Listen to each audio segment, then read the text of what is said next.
नमस्कार मंडळी, मी सुरभी रेसिपी या यूट्यूब चॅनलवर तुमचं सहर्ष स्वागत करीत आहे। तर आज आपण करणार आहोत हक्का नूडल्स। त्यासाठी लागणारे साहित्य इथे घेतला आहे टोमॅटो केचप आणि रेड चिली सॉस। त्यासाठी थोडा हक्का नूडल्स मसाला घेतला आहे आणि थोडी मिरची पावडर, इथे सोया सॉस घेतलेला आहे, शेजवान चटणी, इथे मी थोडासा लसूण चिरून घेतला आहे आणि थोडा कोबी पण बारीक मध्ये कापून घेतला आहे। तुम्हाला आवडत असेल तर तुम्ही स्लाइस पण करू शकता। इथे मी कांद्याच्या स्लाइस करून घेतल्यात आणि टोमॅटो बारीक चिरून घेतले, एक अर्धा लिंबू घेतले आणि नूडल्स मी शिजवून घेतलेत। बाजारात इझिली अवेलेबल होतात आणि ते पॅकेटवरचे इन्स्ट्रक्शन वाचून मी शिजवून घेतलेले आहेत। तुम्हाला आवडत असेल तर तुम्ही अजून भाज्या ॲड करू शकता, त्यामध्ये तुम्ही ढोबळी मिरची घालू शकता, गाजर घालू शकता, पण मला बेसिकली थोड्याशा भाज्या आवडतात म्हणून मी कमी भाज्या घेतल्या आहे। आता आपण कढईमध्ये तेल घालून घेऊया आणि पुढची प्रोसेस बघूया। तर आपण कढईमध्ये तेल घालून घेऊया आणि नूडल्स किंवा कोणताही चायनीज पदार्थ करताना नेहमी गॅस हा हाय फ्लेमवर ठेवायचा असतो, म्हणून मी आता गॅस हाय फ्लेमवर ठेवला आहे आणि आपण त्यामध्ये आता लसूण घालून घेऊया। तुम्हाला आवडत असेल तर तुम्ही थोडासा अद्रक घातलं तरी चालेल। लसूण आता थोडासा लाल झालाय, आपण त्यामध्येच कांदा घालून घेऊया।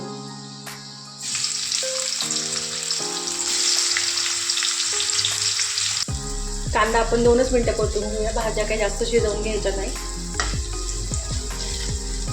आता कांदा थोडासा मिक्स करून घेतल्यानंतर आपण कोबी घालून घेऊया आणि टोमॅटो घालून घेऊया। भाज्या आपण थोड्याशा परतून घेऊया, थोडासा लाल कलर येऊ देऊ।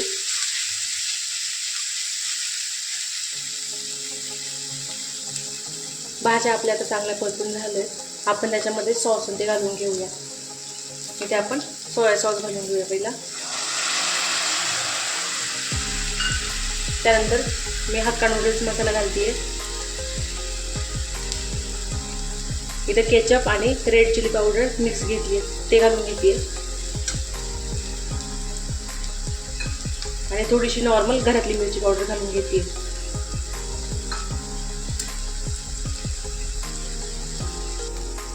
मी थोडासा शेजवान सॉस पण घालते त्याच्यामध्ये, बाजारात मिळतो तो शेजवान सॉस घालून घेऊया आपण। हे मिक्स करून घेऊया आणि आता नूडल्स घालून घेऊया आपण।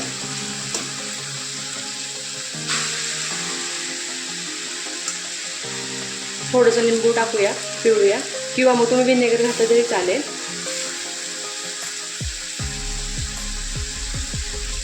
नूडल्स आपण चिमट्याने मिक्स करूया, म्हणजे आपल्याला इझिली मिक्स करता येतील।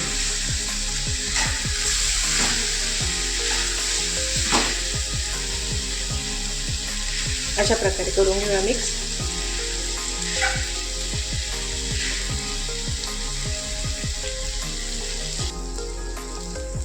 आपले नूडल्स मिक्स करून झाली आहेत। हे बघा, अगदी सुरेख असा कलर आलाय। तुम्हाला आवडत असेल तर गार्निशिंगसाठी तुम्ही कांद्याची पात किंवा कोथिंबीर पण घालू शकता। मला अशी नॉर्मली आवडत म्हणून मी काही घालत नाही, ॲड नाही करणार जास्त काही। तर तयार झालेत आपले Schezwan with hakka noodles. Recipe आवडली तर लाईक करा, शेअर करा आणि चॅनलला सबस्क्राईब करा। धन्यवाद।